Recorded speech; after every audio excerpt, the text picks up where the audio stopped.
Hello, my name is Blair Connor, Application Engineer with DLP at Texas Instruments. This training video will provide a brief overview of the DLP NIRscan and basic setup and operation instructions to quickly get started with your new evaluation module. The EVM consists of an optical engine and several circuit boards. The optical engine contains a broadband near-infrared tungsten lamp, sample holder, optics, a cooled in-gas detector with an analog-to-digital converter circuit board, and Texas Instruments DLP 4500 NIR digital micromirror device. The DLP NIRscan also has a thermoelectric cooler driver board to control the in-gas detector's temperature, a lamp driver board to power the tungsten lamp, and a system board featuring Texas Instruments Citara processor and the DLP 350 DMD controller to generate sample spectrums. To set up and use your DLP NIRscan evaluation module, you'll need a 12-volt DC power supply, USB cable, and computer with an internet browser. First, plug in the 12-volt DC power supply and wait for the lamp to turn on. Next, connect the USB cable to the EVM and computer. You'll notice two USB connectors on the DLP NIRscan. One port connects to the Citara processor and the other connects directly to the DLP 350 DMD controller. Use the Citara's USB port to operate the DLP NIRscan as a spectrometer. To directly control the DLP 4500 NIR DMD, use the Lightcrafter 4500 GUI and connect the USB cable instead to the DLP 350 USB port.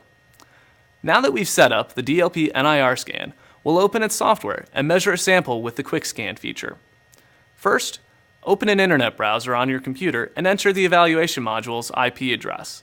By default, this IP address is 192.168.0.10. Please note that the EVM uses RNDIS drivers and the computer could take several minutes to recognize the device. When the EVM homepage loads, you'll see several icons: Quick Scan, Custom Scan, and Information. Clicking the Information tab takes you to a new page and will show you the NIRscan software version, and also provide links to the user's guide, reference design files, and technical support. You'll also see two navigation buttons at the top right corner, a back button and a home button. We'll go back to the home page so we can take a quick scan of our sample. Now we'll click the Quick Scan button. First, you'll need to take a reference scan. If you're using cuvettes, place an empty cuvette in the sample holder and click Run Reference Scan. If you're instead using a transparent or semi-transparent sample, leave the sample holder empty and then click Run Reference Scan. After taking the reference scan, place your sample in the holder and click Perform Scan. Now that we've placed our sample in the holder, we'll click Perform Scan. Once the scan is completed, a graph will appear showing the sample's absorbance. From this point, you could either run another scan or download the data to your computer. You can download the data by clicking Download Spectrum Data.